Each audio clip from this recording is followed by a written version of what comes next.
Got some important injury news to discuss here on Saints Now by Chat Sports and some important updates as a whole because the New Orleans Saints have made some roster moves. We got injury news on Chase Young, and we're going to dive into everything on those topics and in between here on Saints Now by Chat Sports. My name is Trizzy Trace Girouard, and let's get you ready for week one. Chase Young today, he did not participate. He was not at practice today for the open portion to media, and that was due to the calf injury that he suffered yesterday on Wednesday, which led him to leaving practice early. Now, the initial belief for Chase Young is that the injury is minor, and Nick Underhill even put out a post yesterday after the initial reports came out saying that it sounds like this weekend could be at risk. He's considered day-to-day, so we will have to see how things go for number 99. And Chase Young was pressed about this and asked about this in the locker room by media today on Thursday, and he said that he didn't provide any specifics, and he did say hell no when asked if this is a long-term concern. He expects to be good to go relatively soon. And when it comes to Chase Young, it may sound like, okay, it's not supposed to be anything good or anything major, but it could be, meaning he comes back soon. That is, a good update in the grand scheme of things, but the fact that Chase Young may not be available for week one is not ideal. The New Orleans Saints need Chase Young. They invested in him this offseason. They believe in him to be the starting edge rusher and the lead guy in the pass rush department. And they don't need him to just be available. They need him to go on the field and produce. The theme of the New Orleans Saints pass rush has been tons of pressures, not nearly enough production. And Chase Young, with this new scheme, with all of the growth and development he's had over the course of the offseason, was expected to have a good year. And I personally expect him and hope for him to have double-digit sacks this season, but right now it's not looking great when it comes to week one. He was a limited participant yesterday.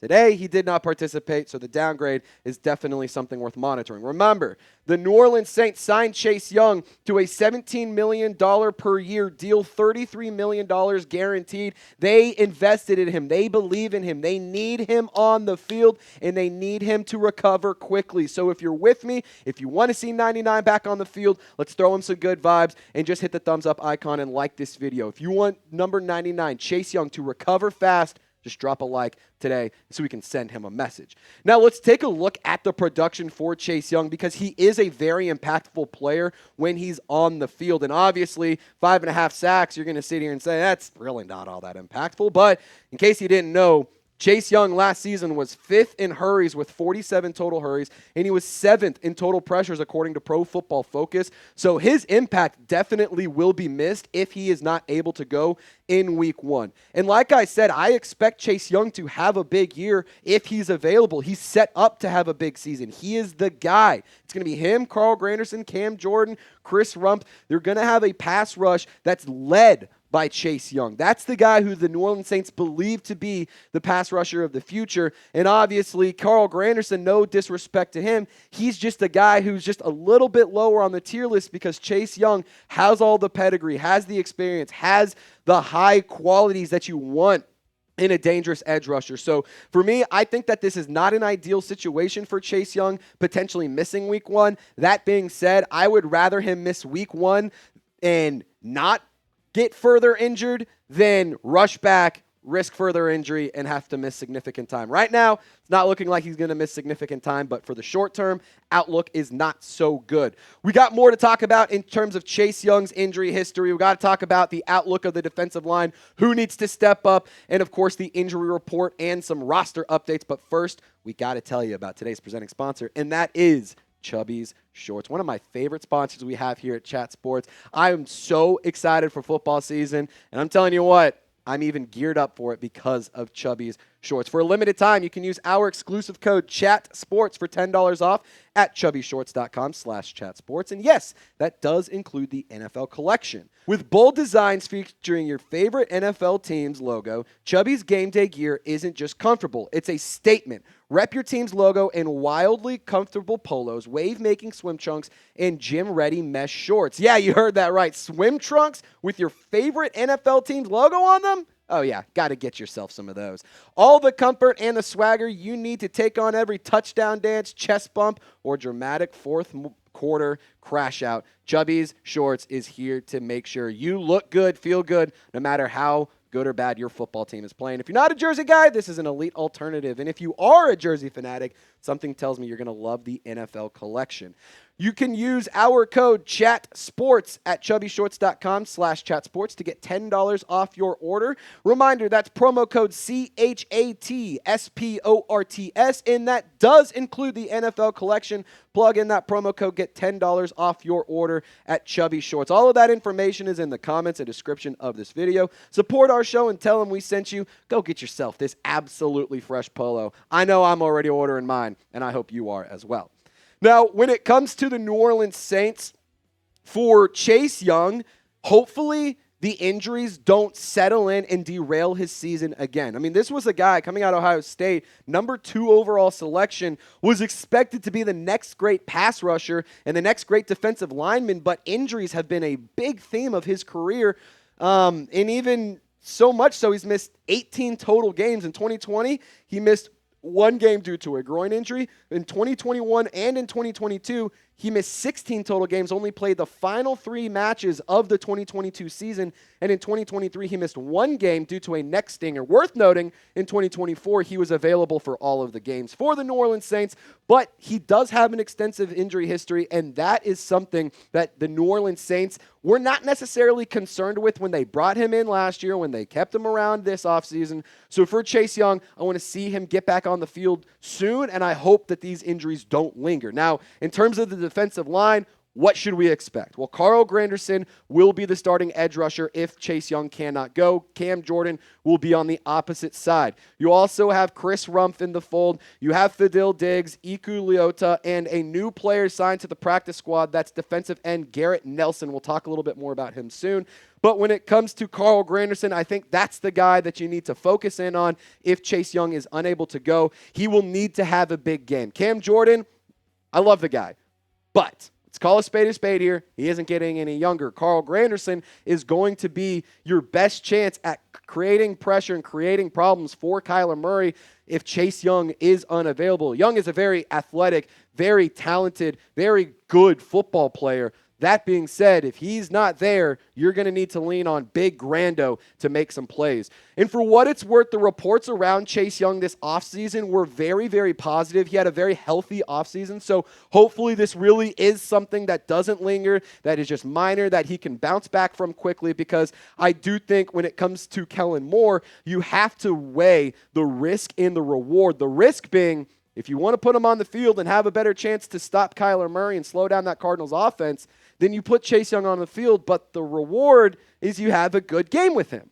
The other risk is you don't play him, and the reward might be he returns from injury sooner. Like, you could see him get hurt. You could see him not get hurt. We don't know what's going to happen. So for Kellen Moore, as the Saints head coach, he's going to need to weigh the risks and the rewards of playing Chase Young and sitting him in week 1. It's a long season. Do you want to risk injuring your star edge rusher in week 1?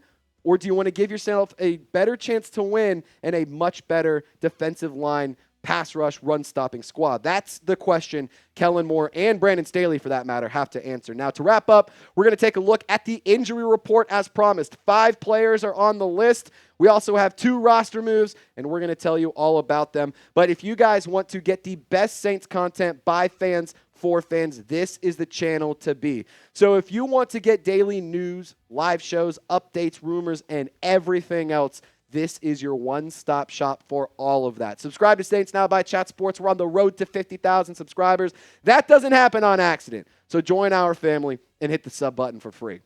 The injury report in New Orleans is as follows. You have 2 players who did not participate. Trevor Penning, he did not participate for the 2nd day in a row. Edge rusher Chase Young, we spent the duration of this video talking about him, so just going to kind of quickly gloss over that. Jordan Howden with an oblique injury. He was a limited participant for the 2nd day in a row. Same with Alante Taylor. He was a limited participant for the 2nd day in a row. He's dealing with a groin injury. The reports around him are that he's trending in the right direction, so that is good news. But for Trevor Penning, might be missing week 1. So get prepared to see Dylan Radins take the field. In terms of some more positive injury updates, though, Christian Boyd with the hand injury, he was upgraded from a limited participant to a full participant. So that's some good news for the defensive line. But the bad news, Chase Young, reminder, he was downgraded from being a limited participant, meaning he participated in a limited fashion, only a little bit throughout practice, suffered the calf injury. His day ended a little bit early. It was described as calf tightness, but that was downgraded from LP to DNP, meaning he did not participate, which means his status is up in the air. And it's not good to see a player go from limited to did not participate on the injury report. You don't want to see them get downgraded because that means the outlook is not really that positive. That being said, you still need to see what happens in tomorrow's injury report. Maybe he can get upgraded. Maybe he'll be able to go. But for right now, it's seeming like week 1 is severely at risk for Chase Young. And I will say the New Orleans Saints need to prepare for the worst. Obviously, the Saints made a roster move. We'll get to that in a moment. Maybe that's the fix that they have. But Kellen Moore, Brandon Staley, they're going to need to game plan just in case Chase Young is unavailable, because he is a player that is supposed to do a lot of things for this defense. And if he's unable to go, Kellen Moore and Brandon Staley cannot use the excuse of injuries and being unprepared to justify a loss and to justify bad football. They need to be prepared. They need to have a game plan just in case things come through the worst case scenario. Like we said, though, the good news, Christian Boyd's status is upgraded, so he will obviously be more than likely playing. I think that that's fair to assume. He's a really, really talented defensive tackle, created a lot of problems on the defensive interior line, or in the interior defensive line, I should say, in the preseason. I was really impressed with what he's been able to do, and the Saints were so impressed with him that they felt comfortable trading away Colin Saunders to the Jacksonville Jaguars. So it is good news to see Christian Boyd's status get upgraded. Now, the roster news, as promised, Hunter Deckers, snip, snap, snip, snap, snip, snap, on and off the Saints roster. He was released from the practice squad. Garrett Nelson, the defensive end, he was signed to the practice squad. Garrett Nelson spent last year with the Dolphins and the Bengals. He was an undrafted free agent out of the Nebraska Cornhuskers.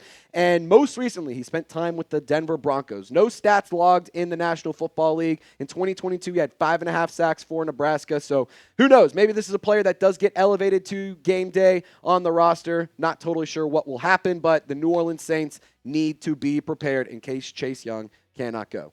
Now, how worried are you about the injuries in New Orleans? Scale it for me 1 to 100. 1 meaning really not worried at all. 100 meaning you are shitting bricks. Who Dat Nation, I appreciate you guys for rocking and rolling with us in our afternoon/evening version of Saints Now by Chat Sports. Go check out the rest of the content on the channel because we got a lot of interesting news, updates, previews, and everything you need to know leading up to week 1, and the content won't stop. So be sure to subscribe, turn on your notifications. We'll see you live on game day. Y'all stay golden.